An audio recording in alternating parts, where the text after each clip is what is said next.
Hey y'all, it's Amber Calderon. Welcome back to my channel. This is a place where you get all of the best marketing tips to help grow and scale your business. There has been a lot of rumble lately about Chat GPT, and to be honest, I kept hearing about it, I kept seeing posts about it. People were starting to use it in my network, and it was one of those things that I thought, I don't want to learn something new. I don't want to have to worry about that. I barely have time learning the things that I'm learning right now. Finally, one day, I said, you know what? Let me open up this Chat GPT. And I asked it a question. And my mind was blown. And then I started asking it more questions. And it was basically like having a part-time employee or a free virtual assistant to do all of the hard work. For your writing, how hard is it for you to just start? ChatGPT has been able to help me get that first draft out of an idea or thought, an outline, and then I'm able to build from there. Okay, let me backtrack because you're thinking, I'm so far, I don't even know what ChatGPT is. So if this is you, let me explain. GPT is not a search engine like most people think. It's actually an artificial intelligence. Hold on, I'm gonna read it because I knew I was gonna butcher this. It's an artificial intelligence chatbot that uses natural language processing to understand and respond to user input.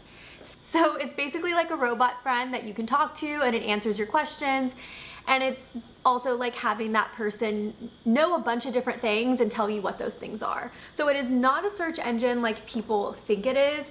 And there has been a lot of talk about it competing with search engines, but that's a topic for another time. Do you see this pimple on my forehead? I have had it for so many weeks now and I've been trying to get rid of it and it's just not good. So the fact that we are this close and I'm having a conversation with you with this thing on my forehead, I must really love sharing marketing tips. ChatGPT is something that does not need an intense learning curve like what you might think. And one thing that I've learned is that the more you use it, the more tailored and context that you give your questions, the better responses you're gonna get. So since I've been using it for quite a few months now, I've learned a few things and my favorite ways to use it. Full disclosure, this training is actually a shorter version of a training I gave in Teacher Marketing Society. Teacher Marketing Society is my monthly membership where teachers who are business owners in areas that aren't just TPT, Etsy, real estate agents, you name it, they come together in this community. There is an app so they can easily connect on the go. There's a lot of great stuff in it, if I should say so myself. If you'd like to join and get the full training of this video, I'll leave the link down below. The reason I'm prefacing this isn't to just pump what I do, it's because there are so many different ways that you can use ChatGPT and I've outlined them in the society. However, I want to keep your attention span here, so I'm going to just go through the quick nitty-gritty. Okay, how should you use ChatGPT as a TPT seller? Let's get started. First is you can basically create an ideation machine with ChatGPT. You can use ChatGPT to help you gather ideas. It's like having a teacher BFF that is also working on your business that you can spark ideas and incite curiosity. So I'm gonna read off 5 different prompts and then we're gonna talk through them. Because I'm telling you, my brain is just like, okay, so you would put in the prompt, give me a few blog title ideas that are character length limit about topic for target audience. So for example, if I'm writing a blog post, I want to say, give me a few blog title ideas that are less than 10 words about mistakes teachers make when lesson planning for teachers. So an example could be, give me a few blog title ideas that are less than 7 words about lesson planning for fractions for teachers. And then it'll generate some ideas. If you don't like those ideas, you can just click the button and say keep generating. What I've noticed when using ChatGPT is when I get the list of ideas, I may not like one exact one, but I look at them and decide how to piece them together to make what works for me. So we'll get into what not to do in a bit, so make sure you hang tight for that because it's very important. The second is you can say, give me a few email subject lines that are less than 5 words about topic. Give me a few email subject lines that are less than 5 words about test taking strategies, about test prep, about balancing home and school. And then it'll give you a few ideas. You can be very selfish whenever you're asking ChatGPT questions. You can say in this tone, you can say in a friendly format, ask it as an expert marketer, writing as an expert marketer. So you can get very specific with this. Another idea in terms of ideas, oh, sorry, it's end of day, is you can ask it questions and it'll do all that data research for you. So what are the pain points for teachers when it comes to classroom management? So now whenever you're thinking of copywriting other types of material about classroom management, you can write through those pain points, which is a core marketing strategy that I talk about in Teacher Marketing Academy. Ooh, we are just throwing all the things out today, which is my signature online course where you go through 8 vaults of basically marketing bootcamp, and you get me as your private consultant for 2 months to help you as you're learning through the material. I can say, what are the pain points for teachers when it comes to classroom management, when it comes to recess duty, lunch duty?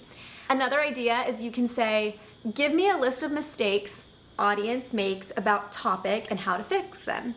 Give me a list of mistakes first year teachers make about classroom management and how to fix them. Give me a list of mistakes math teachers make about teaching multiplication and how to fix them. I can use these in like Instagram story ideas to give tips, in captions, in blog posts. There's so many ways that you can recycle this. And if you know the mistakes they're making, you can probably create a product that hopefully helps teach them something. You can also ask it to write an outline for you. Write an outline for a blog post about financial planning for teachers, about financial planning teacher retirement. Oh, that feels so good. This is my second cup of coffee, which I'm so proud, and it is 5 o'clock that I'm drinking my second cup of coffee. Also, I would like for you to know that when I film these YouTube videos, I have to turn off my AC because my AC is so loud that if I'm on a call and the AC's on, I feel like I'm yelling at the person. So sometimes when I film these, I have to stop and like open the freezer, or I have to stop and go stand under a fan or something. So drinking this hot coffee and there's no AC, I feel like at some point you're gonna see a sweat mustache, but it's okay. Okay, let's get back to the nitty gritty. How amazing would it feel if you had a virtual copywriter for free? That is exactly how I feel with Chat GPT, because at some point you're writing so many words that they just start to look like hieroglyphics and you have no idea what they mean anymore. And you're outputting so much when you're writing that you don't even know what it sounds like anymore. When you're using Chat GPT, if your writing is really long-winded, you can ask Chat GPT to simplify your text. You can ask it to help cut it down. You can even get specific by how many characters, how many words, and you can even say simplify it to a 5th grade level. So that way it's simple when it comes to your blog or anything like that. You can also, this is so embarrassing, but you can also ask it if the sentence you wrote is grammatically correct. I'll put a sentence in and I'll say, is this grammatically correct? If not, can you explain how to fix, or can you fix? And it'll say, yes, it's grammatically correct, or no, it's not, here's how to fix it. And honestly, instead of Googling, I can just plug it in and then it's done. Because again, it's when you're writing a lot, it's just, sometimes it just like, you know, it's the levels just aren't all there. When you're constantly writing, and honestly, even whenever we talk, we tend to talk in the same way over time. We tend to write the same style over time. And because of that, we start to use the same words and phrases nonstop. And when you're writing a longer piece of content, you basically start the same sentence 7 times. Like, come on, it happens to all of us. A great way to use Chat GPT is to give it a sentence that doesn't quite sound your favorite. And you can say, can you give me an alternative list of ways to say this sentence differently in a friendly tone with the goal of X? I'm reading off my laptop because I want to make sure I actually tell you the right thing that I wrote. Give me 10 different ways to write this sentence in a friendly format. You could even say like to the tune of Taylor Swift. Honestly, there are so many different ways you can use ChatGPT.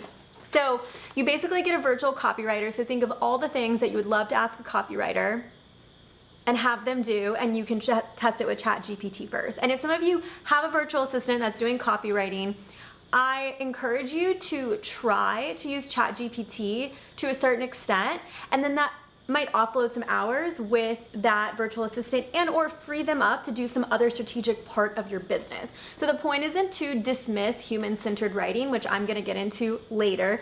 The point is to have a level up where you're working, so then you can focus on other areas of your business and that virtual assistant too. The third way that you can use Chat GPT is to help write TPT product descriptions. I know, but be careful, don't go down the rabbit hole. Again, I'll mention later. Now, this can be TPT or any given format.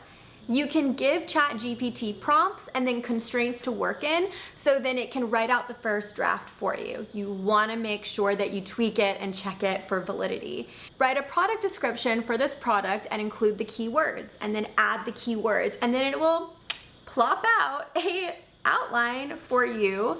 You don't wanna just copy paste, you wanna make sure that you tweak it along the way. However, this is such an amazing way to get started. Based on what I've told you so far, Chat GPT hopefully sounds pretty amazing. But is it too good to be true? Let's talk about it. There are specific ways that you don't want to use Chat GPT, and I'm going to give you a few. So the first is you don't want to copy and paste exactly. And I know I could have waited to the very end to say this, but I kind of fluffed it through this entire video because I really want to hone in. I was reading articles about the legality, and it doesn't really cite its citations, so who actually owns the work and where's the intellectual property of it? And I'm gonna read this to you from an analysis at Gartner. If you don't know what Gartner is, they're highly regarded in terms of, honestly, I'm gonna butcher it, but basically they just go into all these major companies and they just analyze everything they do and they make them that much better. Here's what an analysis at Gartner says. When it comes to intellectual property, the model for Chat GPT is trained on a corpus of created works, and it is still unclear what the legal precedent may be for the reuse of this content if it was derived from the intellectual property of others. So I didn't tell you yes and I didn't tell you no. It's a very weird situation, and a lot of people are saying, but it doesn't cite anything, it pulls from others, who actually owns it? And because there is this unknown, and I'll do an updated video as I continue doing more research, do not copy and paste. For example, an idea that people could use it for is you could use it to create reading passages for TPT. You could use it to create word problems for TPT. And while that sounds super exciting, who owns the intellectual property if they can prove it was created from Chat GPT? So protect yourself. We don't know what we don't know. Ignorance is not always bliss. Be careful and protect yourself and your business that you've worked so hard to create. I'm not trying to scare you. I'm not trying to get you to not use Chat GPT. I'm hoping that this video excites people to use Chat GPT and also doesn't abuse it. And since I haven't seen very many people talk about Chat GPT with TPT sellers, I feel like it's really important for me to mention the legality.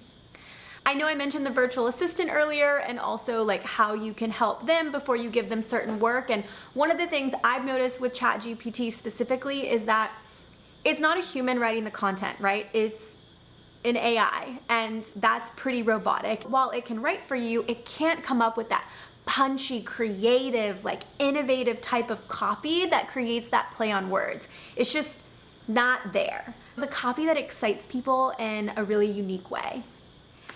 If everyone was copying and pasting stuff from Chat GPT, it would look the exact same. I was reading an article about, do you just copy and paste a blog post into Chat GPT, and does that work and does that help? And I wish I could give you the exact quote. I wish I had pulled it for this video. They were talking about how Google is taking necessary steps to make sure that they are almost de-ranking posts that can tell if it's been created through Chat GPT.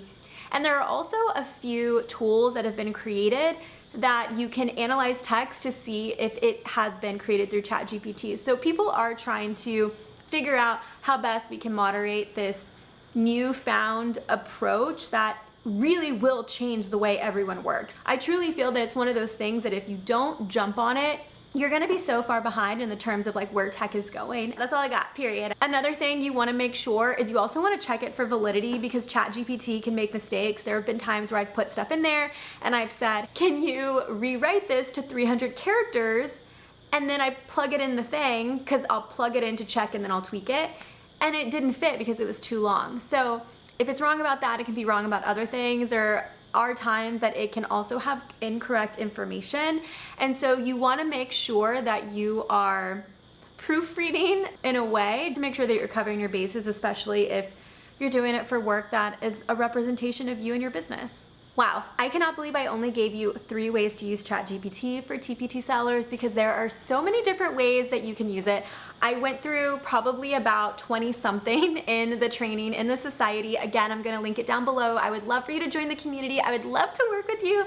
I also created a PDF document that is 86 ways to use Chat GPT for TPT sellers, and it gives you prompts to help you with ideation of how to ask, because I feel like if you see different prompts and like how it can be applied specifically to teacher business owners, then from there you will be able to figure out what works best for you and your business. That's a free download for society members. It's included in the library bank of resources that I make for them every single month. Thanks so much for watching this video. What questions do you have about Chat GPT? Drop them down below. And if you're already using Chat GPT, share with others how you're using Chat GPT so then it can motivate other people to do the same. If this is your first time watching one of my videos, welcome. I would love for you to subscribe because I drop new videos now weekly. Hold me to it because I am actually using AI to edit my videos now, which will be next week's video. So get ready. Bye, y'all.